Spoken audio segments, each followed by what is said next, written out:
Gerai. Išnarpliokime tai.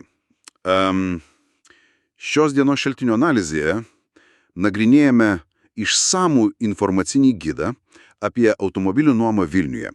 Ir, pagrindinė mūsų misija yra išgryninti tuos esminius patarimus, padėsinčius be streso pasiruošti kelionį Lietuvos keliais. Būtent.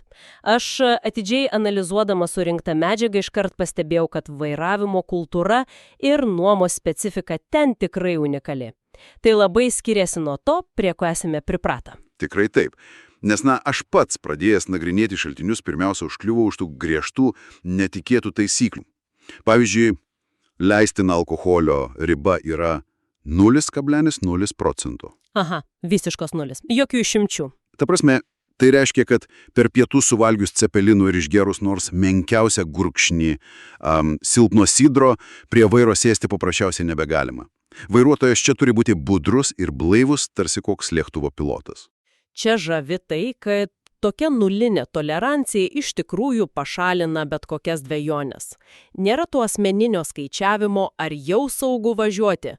Veikia tik viena taisyklė – 100% blaivumas. Labai geras psichologinis momentas. Ir prie to prisideda kiti reikalavimai. Tarkime, žibintai turi būti įjungti visą parą ištisus metus. Kas iš pradžių atrodo, tikrai nelogiška. Kam tie žibintai vidurvasarį?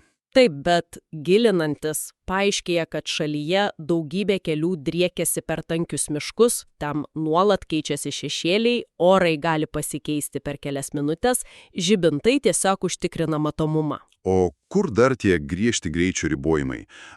50 km/h mieste ir 90 užmiestyje. Būtent, visi šie elementai kartu formuoja tą itin aukštą saugumo kultūrą. Kas natūraliai mūsų rada prie paties nuomos proceso. Nes jeigu valstybė tokia griežta keliuose, tai nenuostabu, kad ir nuomos kompanijos nelinkusios atleisti klaidos. O taip. Ir jeigu susijęsime tai su platesniu vaizdu, tampa aišku, kodėl automobilio atsiėmimas reikalauja tokio atidumo. Tai neturėtų būti tiesiog raktelių paėmimas. Skaitant tuos patarimus, realiai susidaro įspūdis, kad tai labiau primena detalaus nusikaltimo vietos tyrimo procedūrą. Tikrai, labai taiklus palyginimas. Tai lemia nuomos verslo modelio ypatumai. Bazinė kaina dažnai neapima pilno draudimo. Tai realiai reikia išsitraukti išmanųjį telefoną, viską nuodugniai nufilmuoti, nufotografuoti kiekvieną įbrėžimą ant buferio, patikrinti valytuvus prieš pajudant. Aha, nes nepadarius to, grąžinant automobilį, kompanijos algoritmai tai traktuos kaip visiškai naują pažeidimą. O tai greitai kaupėsi į nemažas sumas. Ir šaltiniuose slepiasi dar vienas kabliukas – amžiaus cenzas. Taip, draudimo bendrovių rizikos vertinimo algoritmai čia negailastingi. Nors oficialiai nuomotis galima nuo 21, dažnai taikomi papildomi mokesčiai asmenims iki 25 metų. Arba apskritai blokuojama galingesniųjų automobilių nuoma. Ir tas pats griežtas požiūris taikomas grąžinimo laikui. Visiškai automatizuota sistema. Pavėlavus bent pusvalandį iškart, be jokių derybų, aktyvuojamas papildomos dienos mokestis. Išgirdus visus šios techninius niuansus ir labirintus, kyla logiškas klausimas, kam apskritai tai veltis. Kodėl tiesiog nepasikliauti autobusais? Bet štai kur darosi tikrai įdomu. Taip, tas atlygis už įdėtas pastangas yra didžiulis.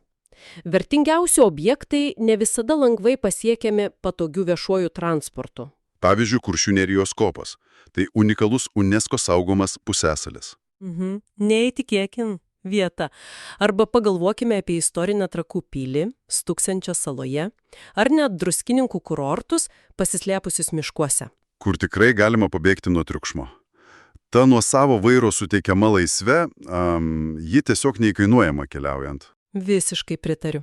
Ir kad ta laisvė nekeltų papildomo streso, verta žinoti kelis logistinius niuansus. Pavyzdžiui, degalinės. Teisingai.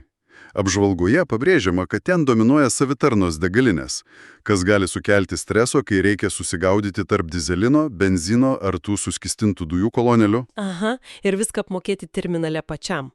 Lygiai tas pats su parkavimu miestuose, kuris yra visiškai skaitmenizuotas. Tai reiškia vietoj monetų ieškojimo tiesiog privaloma iš anksto atsisiųsti vietinės išmanėsias programėles. Taip, jos naudoja GPS, pačios nustato automobilio lokaciją ir nuskaito reikiamą sumą. Be jų, ypač centre, bauda atkeliauja greičiau, nei spėjama susivokti.